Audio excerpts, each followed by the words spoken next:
किसका टिकट कटेगा और किसका नंबर आएगा ये तो राष्ट्रीय अध्यक्ष जी बता पाएंगे। आप हमारी पार्टी की सीट बनती है तो हम लोग निश्चित रूप से भारी मात्रा में यहाँ से जीतेंगे और हम लोग का परंपरागत सीट है तो हम लोग की ये मांग है कि हम लोग यहाँ पे चुनाव लड़ें। ये पीला झंडा वाला पार्टी के चक्कर में आप लोग नहीं पड़िएगा और राजद या महागठबंधन दूर दूर तक हम लोग की लड़ाई में नहीं है।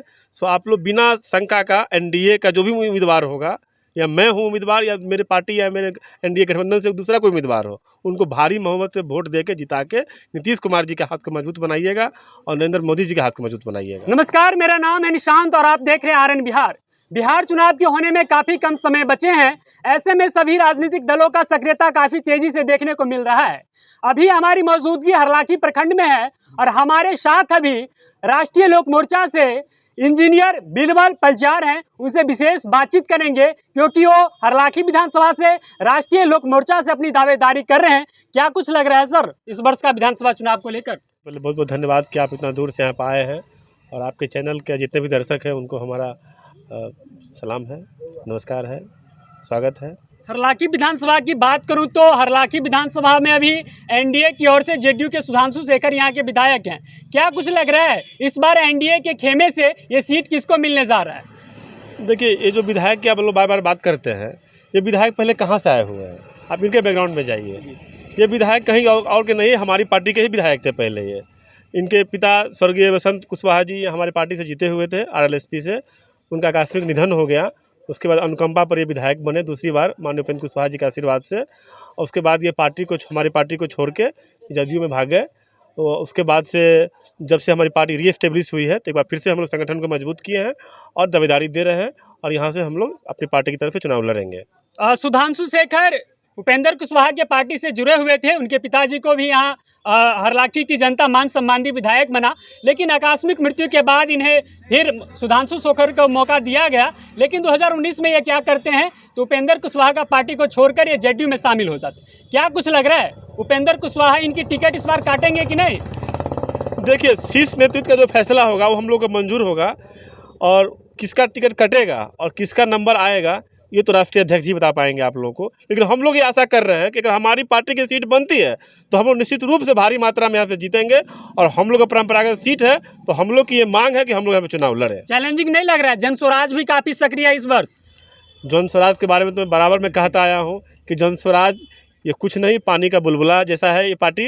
इस पार्टी का कहीं कोई जनाधार नहीं है। इस पार्टी में जो कोई संभावित कैंडिडेट हैं वो दो चार गाड़ी ले लेके अपना गाँव गाँव घूम रहे हैं, ठीक है। कहीं से कहीं कोई वोट नहीं है और ये दूर दूर तक ये मुकाबले में कभी आने वाला नहीं है। और रही महागठबंधन की बात तो ये सीट पर हम लोग हमेशा एनडीए जीतती आई है और महागठबंधन कोई भी उम्मीदवार हमारे कैंडिडेट को कभी फाइट नहीं दे पाया है। इंजीनियर बिरबल पलचार को अगर हरलाखी विधानसभा से सीट मिलता है तो हरलाखी विधानसभा में क्या कुछ प्राथमिकताएं रहेंगी आपकी? देखिए, बिहार में औद्योगिकरण अभी नहीं हुआ है और हमारा जो हरलाखी विधानसभा है थोड़ा औद्योगिकरण पलायन के मामले में थोड़ा पिछड़ा हुआ है। तो हम लोग ये चाहेंगे कि यहाँ उद्योग धंधा लगे। बॉर्डर पे थोड़ा सा आए दिन तस्करी का मामला आता रहता है, डकैती का मामला आता रहता है, तो थोड़ा सिक्योरिटी को मजबूत करेंगे, शिक्षा और स्वास्थ्य को और मजबूत करेंगे और सरकार की जितनी योजनाएं हैं वो पब्लिक तक पहुँचे बिना बिचौलिए का। ये सब हम लोग की प्राथमिकता रहेगी। हरलाखी विधानसभा की बात करूं तो रामायण सर्किट से हरलाखी विधानसभा जुड़ा हुआ है। क्या कुछ नहीं लग रहा है आपको कि वर्षों में इसका विकास नहीं हो पाया? इसके विकास पर भी ध्यान देना चाहिए सरकार को। देखिए, ये मिथिलांचल का गढ़ रहा है हमारा ये क्षेत्र और यहाँ बहुत सारे जगह जो है वो पर्यटन के लिए भी चिन्हित जगह है। तो निश्चित रूप से उस सब एरिया में भी काम किया जाएगा और डेवलप किया जाए। जैसे फुलहर में जगह है, उच्चैठ भगवती स्थान है, इस सब को और डेवलप किया जाएगा ताकि देश के लेवल पर, अंतर्राष्ट्रीय लेवल पर सब चीज़ें चिन्हित हो और लोग दूर दूर से यहाँ पर आवे और इस क्षेत्र का विकास हो। क्या कुछ लग रहा है इस वर्ष के विधानसभा चुनाव में बहुमत किसको मिल रहा है? ये तो पूरा क्लियर है कि एनडीए सीट 2025 फिर से नीतीश का नारा लेकर हम लोग चल रहे हैं। लालू जी का सपना तेजस्वी यादव को जो मुख्यमंत्री बनाना है। देखिए, तेजस्वी जी का सपना बिहार में आरजेडी का दौर दोबारा कभी वापस आ नहीं सकता है। राहुल गांधी जब वोटर अधिकार यात्रा कर रहे थे तो नारा लगाया कि बिहार के मुख्यमंत्री तेजस्वी यादव बनने जा रहे हैं। देखिए, अधिकार यात्रा जीरो से शुरू हुआ था और जीरो में ख़त्म हुआ है।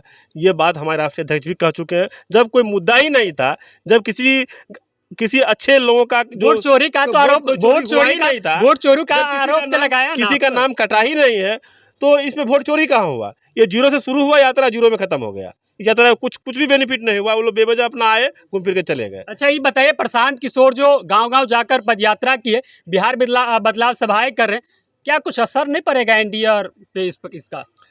देखिए, हमको नहीं लगता कि हरलाखी विधानसभा में उनके कैंडिडेट के अलावा कोई उनका समर्थक यहाँ बचा हुआ है। जो संभावित भावी कैंडिडेट है वही लोग उसके समर्थक हैं और वही लोग पीछे पीछे सब घूम रहे हैं। कहीं कोई इस पार्टी के कोई जनाधार नहीं है, कहीं से कोई समर्थन नहीं है, दूर दूर तक मुकाबले में नहीं है यहाँ पर। हमारे साथ राष्ट्रीय लोक मोर्चा के नेता नरेश यादव जी हैं, उनसे भी जानना चाहेंगे। सबसे पहले तो आपका स्वागत है।